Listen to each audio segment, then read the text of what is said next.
Hello friends, welcome to my YouTube channel Mysterious Biology.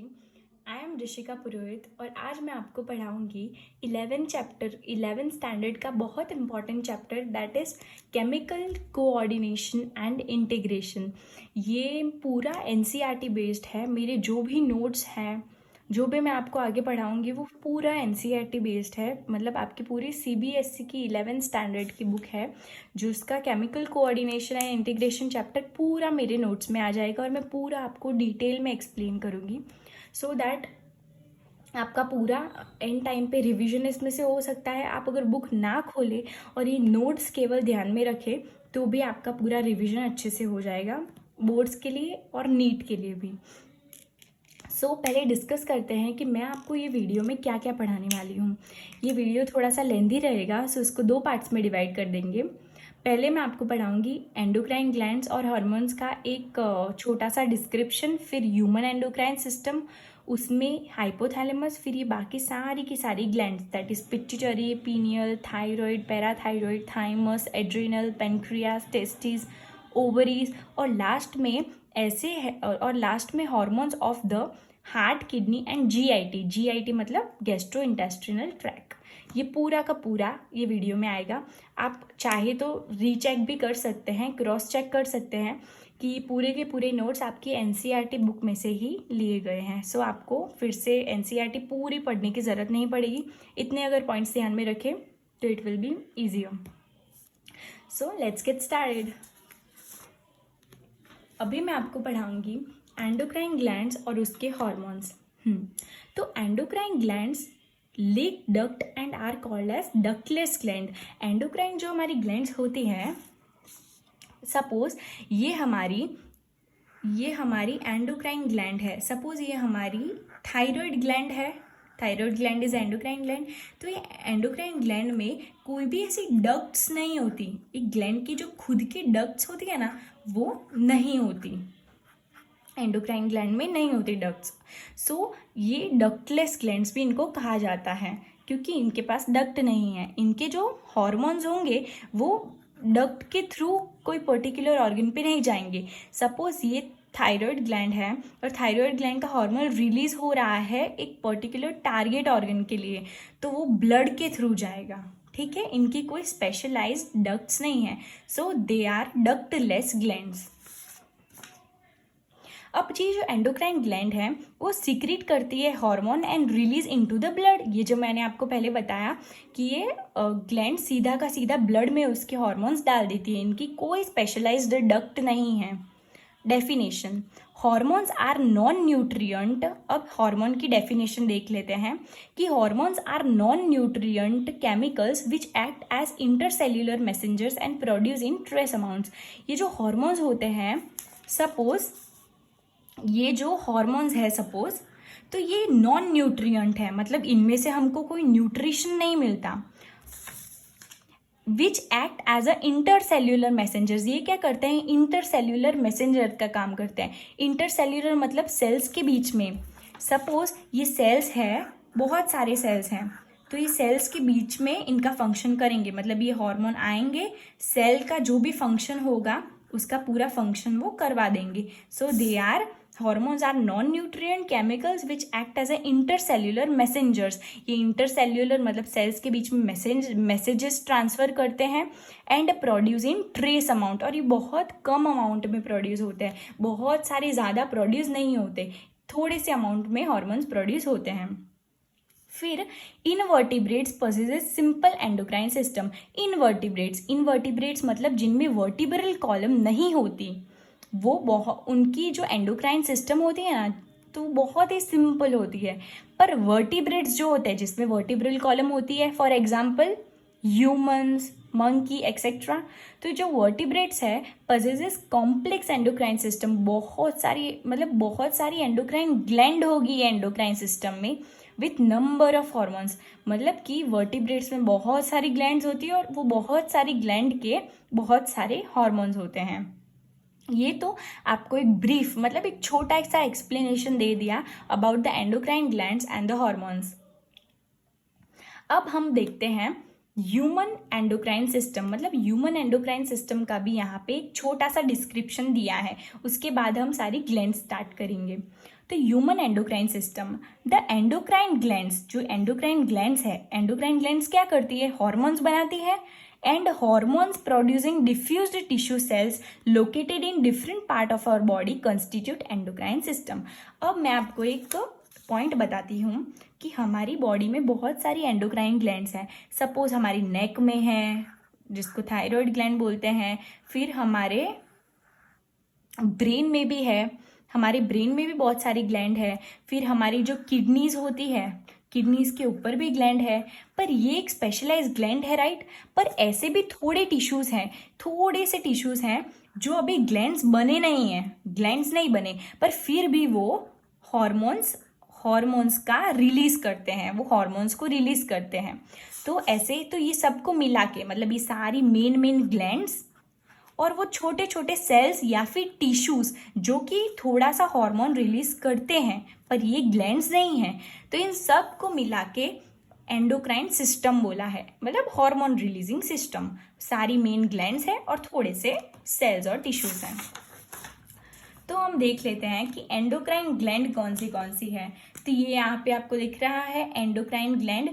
तो pituitary gland, penal gland, thyroid gland, adrenal gland, pancreas, parathyroid gland, thymus, gonads, gonads मतलब हमारी testis और ovaries, testis in males and ovaries in females, ये सारी हमारी main glands है, ठीक है।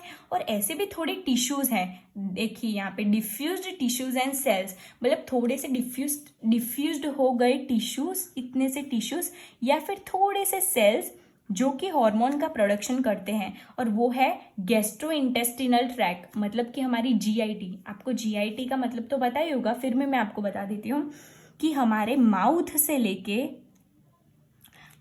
एनस तक जहाँ से वेस्ट मटेरियल बाहर निकलता है, तो हमारे माउथ मतलब हमारे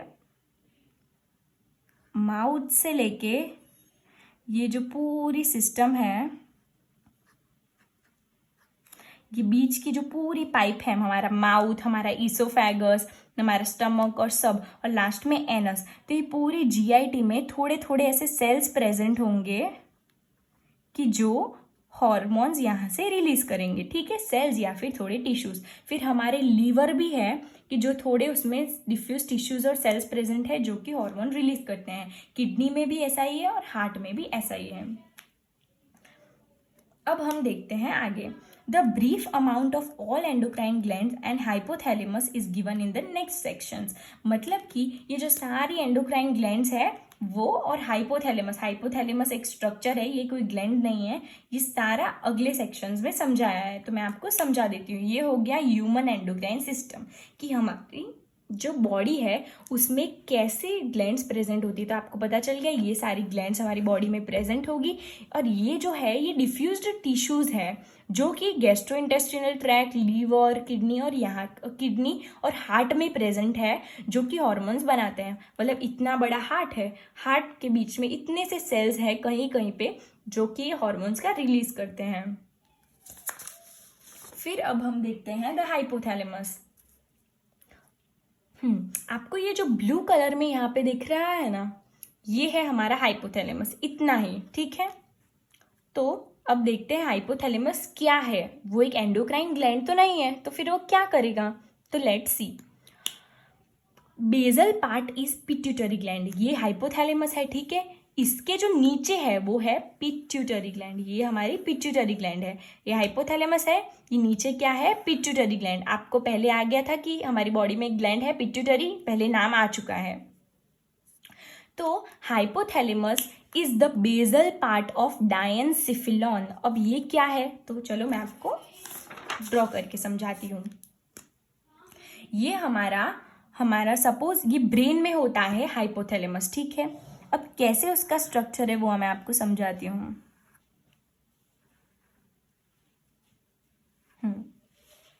ये हमारा ब्रेन है, ठीक है।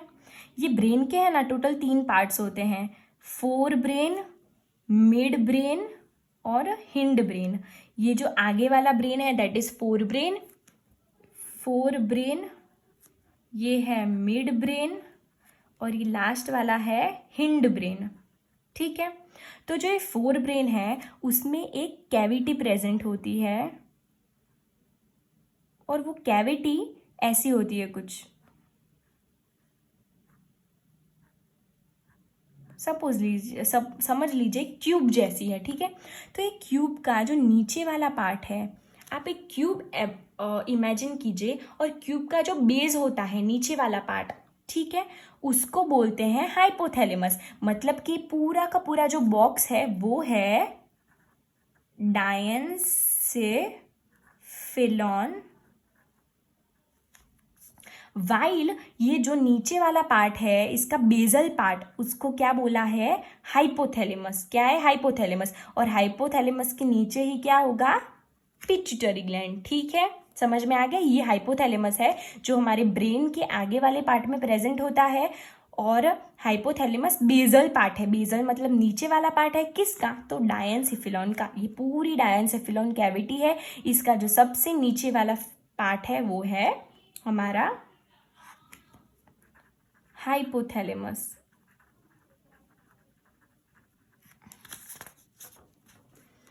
तो hypothalamus is a basal part of diencephalon forebrain, मैंने आपको बता दिया फोर ब्रेन में है, एंड रेगुलेट्स बॉडी फंक्शन, और ये बॉडी फंक्शन को रेगुलेट करता है। अब ये आपको इमेज क्लियरली दिख रही है। तो ये डायग्राम में ये इतना हाइपोथैलेमस है, मतलब ये समझ लीजिए कि यहाँ पे एक कैविटी है जिसमें कि ये सब कैविटी है उसको बोलते हैं डायंसेफिलॉन, और डायंसेफिलॉन का जो ये बेजल पार्ट है वो है हमारा हाइपोथैलेमस। तो हाइपोथैलेमस का क्या काम है, ये क्यों प्रेजेंट है, वो सब आगे देखते हैं। तो hypothalamus contains neurosecretory cells called nuclei. ये जो आपको न्यूक्लियाई दिख रहे हैं यहाँ पे, ये जो न्यूक्लियाई है यहाँ पे एक और ये दो, ये दोनों न्यूक्लियाई क्या करते हैं, हॉर्मोन्स बनाते हैं। ये हाइपोथैलेमस है, हाइपोथैलेमस का ये 1 न्यूक्लियाई और ये 2nd नंबर का न्यूक्लियाई, ये दोनों हॉर्मोन्स का प्रोडक्शन करते हैं। पर ये कोई एक ग्लैंड नहीं है, ये पार्ट है जो हॉर्मोन्स बनाते हैं। Okay, hormones regulate synthesis and secretion of pituitary gland. अब ये जो यहाँ से हॉर्मोन्स रिलीज होंगे ना, यहाँ से वो सीधा जाएंगे हमारी पिट्यूटरी ग्लैंड में, और पिट्यूटरी ग्लैंड में जाके वहाँ पे उसकी एक्शन करेंगे। तो क्या होगी, तो 2 टाइप ऑफ हार्मोन। तो अब समझ लीजिए ये जो न्यूक्लियाई है हमारे दो हाइपोथैलेमस के, वो 2 टाइप के हॉर्मोन्स बनाते हैं, that is releasing hormone and inhibiting hormone. अब रिलीजिंग हार्मोन है मतलब वो रिलीज करवाएंगे कुछ, और इनहिबिटिंग हार्मोन मतलब इनहिबिशन मतलब रुकना, उसको रेजिस्ट करना, इनहिबिटिंग हार्मोन है। तो फॉर एग्जाम्पल देखते हैं गोनेडोट्रोफिन रिलीजिंग हार्मोन, यहाँ से एक हार्मोन रिलीज होगा, उसका नाम है गोनेडोट्रोफिन रिलीजिंग हार्मोन। तो ये गोनेडोट्रोफिन रिलीजिंग हार्मोन यहाँ से रिलीज होके जाएगा पिट्यूटरी ग्लैंड में, और पिट्यूटरी ग्लैंड में वो गोनेडोट्रोफिन का रिलीज करवाएगा, क्योंकि उसका नाम ही है गोनेडोट्रोफिन रिलीजिंग हार्मोन, मतलब ये हार्मोन गोनेडोट्रोफिन को रिलीज करवाता है। ठीक है, फिर वैसे ही इनहिबिटिंग हार्मोन, तो उसका एग्जांपल है सोमेटोस्टेटिन। तो ये जो सोमेटोस्टेटिन है वो इनहिबिट करेगा ग्रोथ हार्मोन को, मतलब यहाँ पे जो ग्रोथ हार्मोन बन रहा होगा उसका रोकाव करेगा, उसको रुकाएगा। तो वो कौन है, सोमेटोस्टेटिन। ठीक है, तो इसमें इनहिबिटिंग हार्मोन्स होते हैं और रिलीजिंग हार्मोन्स होते हैं। अब देखते हैं आगे, हॉर्मोन्स ओरिजिनेटिंग इन हाइपोथैलेमिक न्यूरॉन्स। ये जो हॉर्मोन्स बन रहे हैं हमारे हाइपोथैलेमस के न्यूरॉन्स के अंदर, पास थ्रू एक्सॉन्स। एक्सॉन्स मतलब देखिए, आपको न्यूरॉन का स्ट्रक्चर पता होगा नहीं पता होगा, आई डोंट नो, पर मैं आपको बता देती हूँ। ये जो होती है ना, हमारे स्टार जैसा दिख रहा है, that is the cell body, और ये इसके पीछे ये जो लकड़ी जितना स्ट्रक्चर है ना, वो है हमारा एक्सॉन। तो इसमें क्या बोला है कि hormones originating in the hypothalamic neurons. अब ये जो हाइपोथैलेमस के न्यूरॉन्स के अंदर जो हॉर्मोन्स बने हैं ना, वो पास हो जाएंगे इनटू द एक्सॉन्स। इसमें भी एक्सॉन में आ जाएगा और इसमें भी एक्सॉन में आ जाएगा, हाँ, into the portal circulation system and regulates anterior pituitary. अब जो ये वाला हमारा न्यूरॉन है, इससे जो हॉर्मोन्स रिलीज होंगे ना वो एक्सॉन में जाएंगे, फिर पोर्टल सर्कुलेशन, यहाँ पे नाम लिखा है देखिए, ये पूरा पोर्टल सर्कुलेशन है। ये पोर्टल सर्कुलेशन क्या होता है, तो ये हाइपोथैलेमस और पिट्यूटरी ग्लैंड के बीच का ब्लड कनेक्शन है। ब्लड तो सब जगह फ्लो होता ही रहता है, तो इन दोनों के बीच का जो बीच में जो ब्लड फ्लो हो रहा है ना, वो एक पार्ट से दूसरे पार्ट के बीच में हो रहा है, बाहर से नहीं हो रहा। तो अंदर से ऐसे जो ब्लड फ्लो होता है उसको बोलते हैं पोर्टल सर्कुलेशन। तो ये जो न्यूरॉन है, ये न्यूरॉन यहाँ से हार्मोन रिलीज करेगा और हार्मोन रिलीज होके पोर्टल सर्कुलेशन में आ जाएगा। यहाँ पे ब्लड है सब जगह, तो ब्लड उसको लेके आएगा पिट्यूटरी ग्लैंड में। अब आप एक बात ध्यान रखिए, पिट्यूटरी ग्लैंड के दो पार्ट है टोटल, एक है एंटीरियर पिट्यूटरी और एक है पोस्टीरियर पिट्यूटरी। तो एंटीरियर पिट्यूटरी में एक्सॉन से सीधा आया पोर्टल सर्कुलेशन में और पोर्टल सर्कुलेशन में आया एंटीरियर पिट्यूटरी में। पर जो पोस्टीरियर पिट्यूटरी है, ये देखिए पोस्टीरियर पिट्यूटरी है इतना पार्ट, तो जो उसमें जो न्यूरॉन है हाइपोथैलेमस का, तो वो क्या करेगा, वहाँ पे हार्मोन्स रिलीज करेगा और हार्मोन्स सीधा एक्सॉन के थ्रू ही पोस्टीरियर पिट्यूटरी ग्लैंड में आएंगे। समझ गए?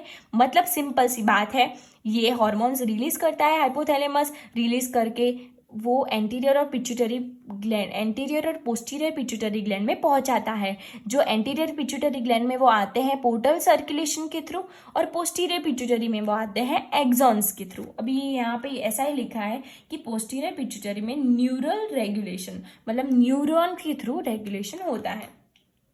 तो ये क्लियर हो गया हाइपोथैलेमस। इतना ही है हमारा हाइपोथैलेमस, कि हाइपोथैलेमस क्या है, basal part of the pituitary gland है। बेसल पार्ट उसका क्या है, पिट्यूटरी ग्लैंड। मतलब ये हाइपोथैलेमस है, उसका नीचे वाला पार्ट है पिट्यूटरी ग्लैंड, और hypothalamus is a basal part of diencephalon. मतलब मैंने जो आपको कैविटी बताई थी ब्रेन में, वो ब्रेन की कैविटी का नीचे वाला पार्ट है हमारा हाइपोथैलेमस, और कंटेन्स न्यूरोसिक्रीटरी सेल, मतलब इसमें न्यूरोसिक्रीटरी सेल्स है और वो हार्मोन्स बनाते हैं और हार्मोन्स ट्रांसपोर्ट हो जाते हैं पिट्यूटरी ग्लैंड में, एंटीरियर और पोस्टीरियर। चलिए ये आपको समझ में आ गया होगा। अब हम चलते हैं सीधा हमारे पिट्यूटरी ग्लैंड के ऊपर। तो जो पिट्यूटरी ग्लैंड है, अब आपको पता तो चल गया होगा ये ब्रेन में लोकेटेड है। मैंने आपको डायग्राम बताया था कि ब्रेन के अंदर ही हमारी डायंसेफिलॉन कैविटी होती है, और डायंसेफिलॉन का बेसल पार्ट क्या है, हमारा हाइपोथैलेमस, और हमारे हाइपोथैलेमस के नीचे क्या है, हमारी पिट्यूटरी ग्लैंड। तो हम यहाँ पे देखते हैं कि pituitary gland located in the bony cavity that is sella turcica. अब ये आपको ब्लैक कलर का दिख रहा है, ये जो ब्लैक कलर का है वो है हमारा हाइपोथैलेमस, और ये जो ब्लू कलर का है वो है हमारा पिट्यूटरी ग्लैंड। आपको प्रीवियस फिगर में से पता चल ही गया होगा। और इन दोनों को कनेक्ट करता है ये स्टॉक, और स्टॉक में ही तो देखिए पोर्टल सर्कुलेशन और न्यूरॉन के थ्रू हार्मोन का ट्रांसमिशन ये यहीं से हो रहा था। अब यहाँ क्या बोला है कि जो ये हमारी पिट्यूटरी ग्लैंड है वो एक बोनी कैविटी के अंदर लोकेटेड है, और उसका बोनी कैविटी का नाम है सेला टर्सिका। मतलब कि हमारे ब्रेन में जो हमारा फोर ब्रेन होगा, तो फोर ब्रेन के अंदर ये जो हाइपोथैलेमस है उसके नीचे जो पिट्यूटरी ग्लैंड है वो एक बोनी कैविटी के अंदर लोकेटेड होगी। ठीक है, फिर देखते हैं attach to hypothalamus by stalk. ये मैं आपको बता चुकी हूँ कि ब्लू कलर की जो पिट्यूटरी ग्लैंड है वो ब्लैक कलर के हाइपोथैलेमस से अटैच है थ्रू द स्टॉक। ठीक है, फिर डिवाइडेड, तो ये जो पिट्यूटरी ग्लैंड है मैंने आपको बता दिया था वो एंटीरियर और पोस्टीरियर पार्ट में डिवाइडेड है। तो एंटीरियर इनके दूसरे भी बहुत सारे नेम्स है, आप नेम्स में कंफ्यूज मत हो जाना। देखिए एडेनोहाइपोफाइसिस एंड न्यूरोहाइपोफाइसिस, आपको ये ब्लू और रेड कलर का जो पोर्शन दिख रहा है यहाँ पे, ये है एडेनोहाइपोफाइसिस। देखिए इतना पूरा पार्ट है एडेनोहाइपोफाइसिस, और ये पीछे व्हाइट कलर का पार्ट है वो है हमारा न्यूरोहाइपोफाइसिस। ठीक है, तो पिट्यूटरी ग्लैंड दो पार्ट में डिवाइड हो गई। अब ये जो हमारा एडिनोहाइपोफाइसिस था ना, वो फिर से दो पार्ट्स में डिवाइड है, that is parts distalis and parts intermedia. देखिए पार्ट्स डिस्टालिस रेड कलर का और ये जो पार्ट्स इंटरमीडिया है ये ब्लू कलर का, तो 3 पार्ट हो गए टोटल। अब बहुत सारे नाम है, देखिए जो पार्ट्स डिस्टालिस है मतलब ये रेड वाला पार्ट, उसको एंटीरियर पिट्यूटरी बोलते रहते हैं कॉमनली, और ये जो पीछे वाला व्हाइट कलर का पार्ट है उसको पार्ट्स नर्वोसा भी बोलते हैं, उसको पोस्टीरियर पिट्यूटरी भी बोलते हैं, और उसको न्यूरोहाइपोफाइसिस भी बोलते हैं। देखिए न्यूरोहाइपोफाइसिस, पार्ट्स नर्वोसा और पोस्टीरियर पिट्यूटरी। ये पोस्टीरियर, ये एंटीरियर। एंटीरियर का दूसरा नाम है पार्ट्स डिस्टालिस, बीच की जो है एडिनोहाइपोफाइसिस की का जो पार्ट है वो है पार्ट्स इंटरमीडिया, और ये लास्ट वाला है न्यूरोहाइपोफाइसिस, उसको पार्ट्स नर्वोसा भी बोला जाता है। अब आप एक क्लियर रखिए कि जो तीनों पार्ट है रेड, ब्लू और वाइट, वहाँ से बहुत सारे हॉर्मोन्स रिलीज होते हैं, वो यहाँ पे टेबल में दिए हैं। देखिए पार्ट्स डिस्टालिस में से, पार्ट्स इंटरमीडिया में से और न्यूरोहाइपोफाइसिस में से, ठीक है। तो जो पार्ट्स डिस्टालिस मतलब जो रेड कलर का पार्ट दिख रहा है पिट्यूटरी ग्लैंड का, उसमें से इतने ये जो 6 हार्मोन दिए हैं ना ये रिलीज होते हैं। इनके नाम है growth hormone, prolactin, thyroid stimulating hormone, adrenocorticotrophic hormone, luteinizing hormone और फॉलिकल स्टिमुलेटिंग हार्मोन। ये जो शॉर्ट फॉर्म दिए हैं ना हार्मोन्स के, वो आपको पता होने चाहिए क्योंकि एग्जाम में कभी कभी शॉर्ट फॉर्म से भी क्वेश्चन आ सकता है। फिर जो पार्ट्स इंटरमीडिया है, ये जो ब्लू कलर का पार्ट है, यहाँ पे भी हार्मोन्स बनते हैं। तो वो कौन से हैं? मेलेनोसाइट स्टिमुलेटिंग हार्मोन, जिसका शॉर्ट फॉर्म है MSH। और जो न्यूरोहाइपोफाइसिस है, अब ये एक बहुत ही गौर करने वाली बात है कि जो ये न्यूरोहाइपोफाइसिस है ना, वाइट कलर का पार्ट, ये हार्मोन्स खुद नहीं बनाता, खुद के हार्मोन्स बनाता ही नहीं है। ये क्या करता है, जो इसके ऊपर क्या था हाइपोथैलेमस, तो हाइपोथैलेमस से हार्मोन्स ले लेता है, बने बनाए हार्मोन्स ले लेता है, खुद का काम नहीं करता। तो यहाँ पे और वो जो हार्मोन्स बन के आके यहाँ पे वाइट कलर के पार्ट दैट इज न्यूरोहाइपोफाइसिस में जो स्टोर हो जाते हैं वो है ऑक्सीटोसिन और वासोप्रेसिन। तो यहाँ पे देखिए नीचे लिखा है कि synthesis by hypothalamus but transported axonally to neurohypophysis. Axon से ट्रांसपोर्ट होता है और न्यूरोहाइपोफाइसिस में आ जाता है। और सिंथेसाइज कौन करता है? ये दो हार्मोन सिंथेसिस। अगर क्वेश्चन है कि सिंथेसिस कौन करता है तो आप लोग लिखोगे हाइपोथैलेमस, पर स्टोर कहाँ होता है तो न्यूरोहाइपोफाइसिस। क्लियर? तो ये जितने भी हार्मोन्स है 6, 7, 8 और 9 हार्मोन्स के नीचे हमारे फंक्शंस दिए हुए हैं। ठीक है, तो अब देखते हैं पहला हमारा क्या था, growth hormone that is GH। तो ग्रोथ हार्मोन है, सीधी सी बात है कि ग्रोथ हार्मोन है तो वो ग्रोथ करेगा। ओके, तो अगर ग्रोथ हार्मोन का ओवर सिक्रीशन हो गया, अगर बहुत सारा ग्रोथ हार्मोन रिलीज हो गया, तो बहुत सारा रिलीज हो गया तो बहुत ग्रोथ करेगा, और ज़्यादा ग्रोथ भी अच्छी नहीं है, बहुत ओवर ग्रोथ ही कर देगा। मतलब हाइट हमारी हो जाएगी 6.9, बहुत ज़्यादा हाइट हो जाएगी, ब्रॉड शोल्डर्स हो जाएंगे, एकदम मॉन्स्टर के जैसे दिखेंगे अगर ज़्यादा सिक्रीशन हो गया तो एबनॉर्मल ग्रोथ होगी और उसको उस डिसीज़ को बोलते हैं गिगेंटिज्म। और लो सिक्रीशन, अगर ग्रोथ हार्मोन बहुत कम रिलीज हुआ तो हम छोटे रह जाएंगे, इतने से छोटे, हमारे हाथ भी बहुत छोटे छोटे, फिंगर्स भी छोटे।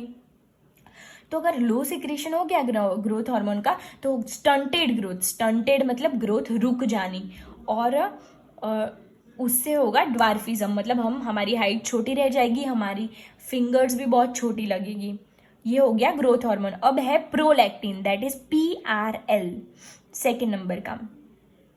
तो the prolactin regulates growth of mammary glands and formation of milk. Mammary glands तो आपको पता ही होगा, जो फीमेल में ब्रेस्ट होती है, ब्रेस्ट, तो वो ब्रेस्ट में ब्रेस्ट की ग्रोथ और ग्रोथ होने के बाद वहाँ से मिल्क का फॉर्मेशन करवाएगा प्रोलैक्टिन। ठीक है, और ये कब होगा? प्रेगनेंसी के बाद ही होगा।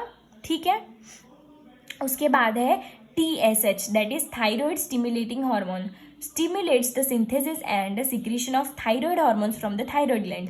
अब ये TSH क्या करेगा? उसका नाम क्या है? Thyroid stimulating hormone.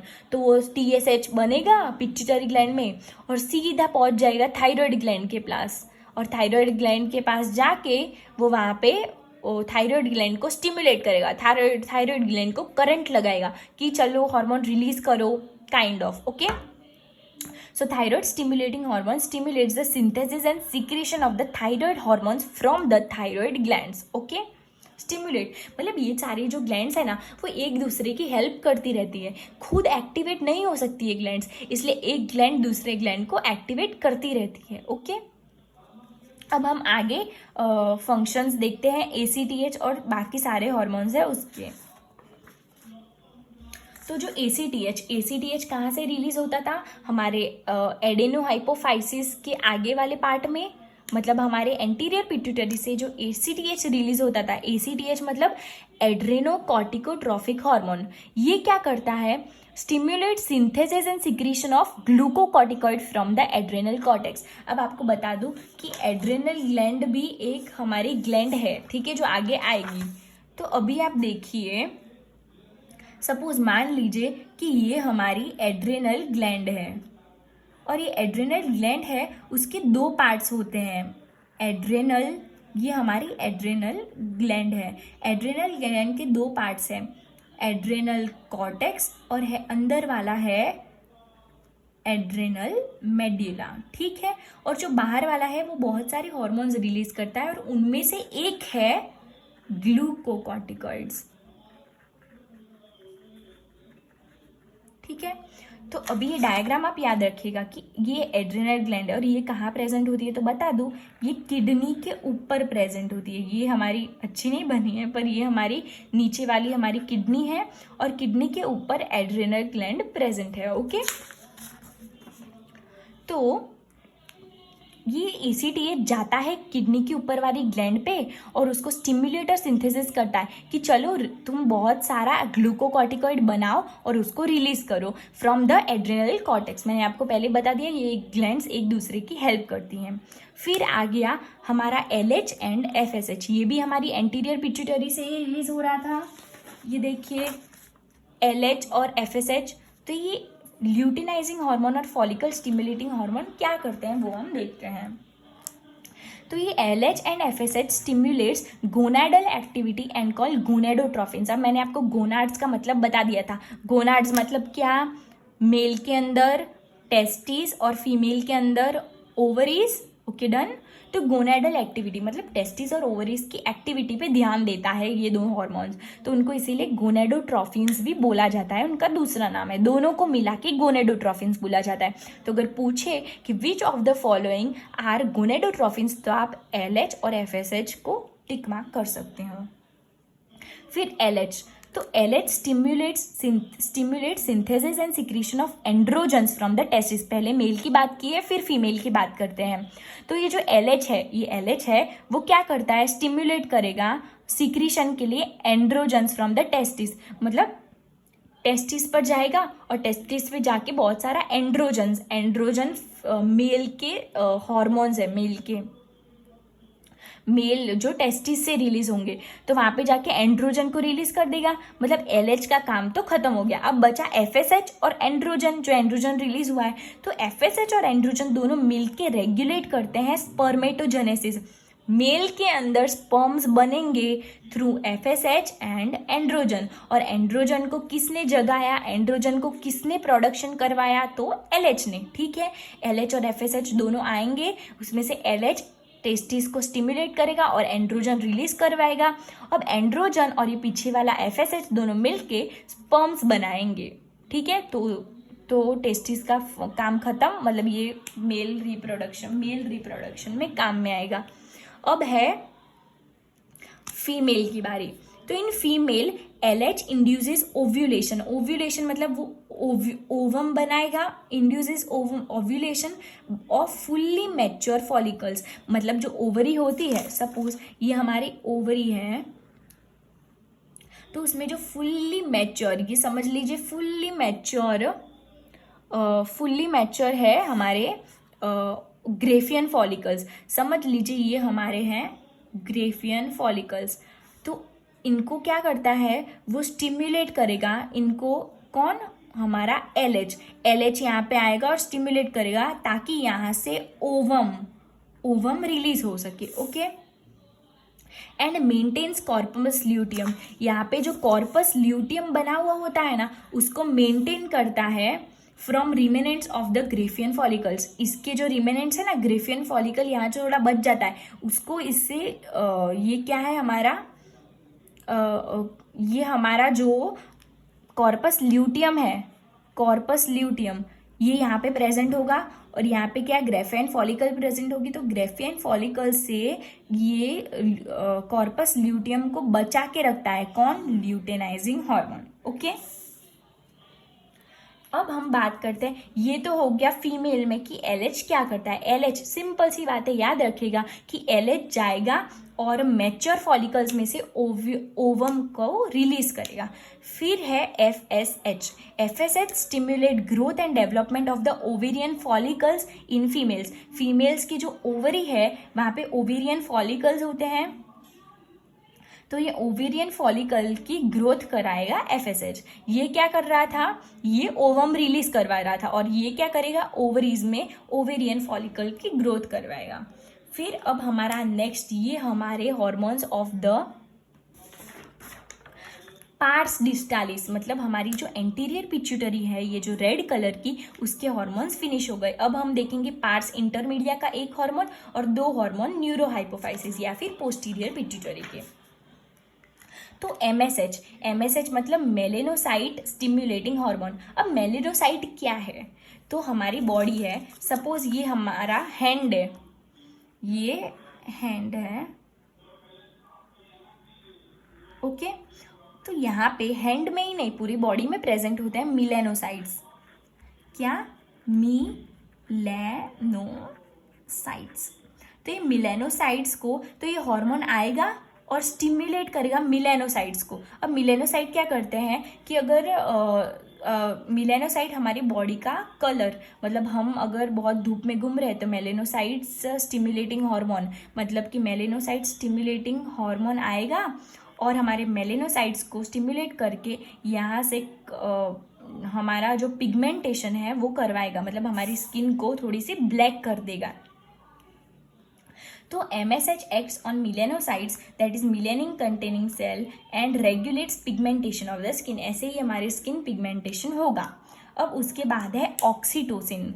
तो ऑक्सीटोसिन जो हमारा पार्स नर्वोसा, मतलब हमारी पोस्टीरियर पिट्यूटरी का जो हार्मोन है, वो क्या करता है, acts on the smooth muscle. Smooth muscle पे एक्ट करेगा। That is contraction in female, vigorous contraction of the uterus. Female में जहाँ से बच्चे का ग्रोथ होता है ना, फीमेल में 9 मंथ्स में, तो डिलीवरी के टाइम क्या करेगा, ये ऑक्सीटोसिन होगा।